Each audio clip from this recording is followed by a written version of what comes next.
Why did you decide to write The Absolute Beginner's Guide Making Metal Clay Jewelry? I decided to write the book because I thought that there was a need for a book that really helped people through the tricky things that happen. I think there are a lot of project books that are out on the market, but there are a lot of things that go wrong when somebody's creating something. So I wanted to create a book that had lots and lots of tips and techniques that would help lots of people.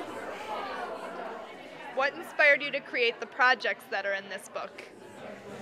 I wanted there to be an assortment of projects that are in the book that would address a lot of different skill sets so that people could learn, practice a project, get a technique, and go from there to help them develop other projects and help their design work. Who or what has influenced your work and your pieces? I would say probably the greatest influence to me was Gordon Uehara, who's my certifying instructor, and he's the one who really opened the door of metal clay to me, the way that his ease of working with it and a lot of his techniques of conditioning clay and just watching him and kind of absorbing stuff opened the creative floodgates for me. I was always kind of afraid to create because I thought metal clay was a lot more limiting.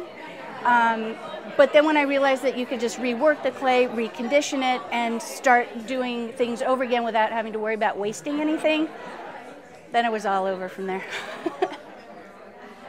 How is your book different than those that are currently on the market? What makes it unique?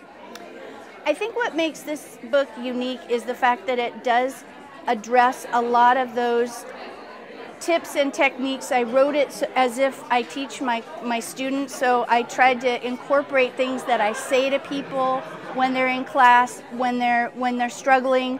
You know, watch out for, at this point, this might happen. If it does, here's how you solve it, instead of just giving step-by-steps, because I find that a lot of times people get stumped when it doesn't look exactly like it does in the book and they don't know what to do. So I'm hoping to address all of that.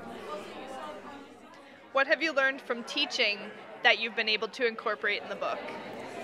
Basically, everything about teaching is what this book is about. It's kind of like a in-print version of a real-life class. So I took a lot of my current classes, and then I went back and added all of the things that I say to people that when I'm in class. And by going through the teaching experience, it has allowed me to know where people encounter problems, where they need that extra help, and that's all the extra stuff that is built into this. And then lastly, if you were to write another book, what has writing this book taught you that you could carry over into another book? I think every time you write a book, you learn new things about how people think and what sorts of information they need. When you start really saying, I need to get a person from beginning to end without actually being there, it puts a whole different spin on writing a project set of instructions, to be able to make sure that you're very concise and descriptive, and it makes you think about what you do differently. So I think that it carries over into better instructions in the classroom as well. And everything that you do, every project, just makes everything else better.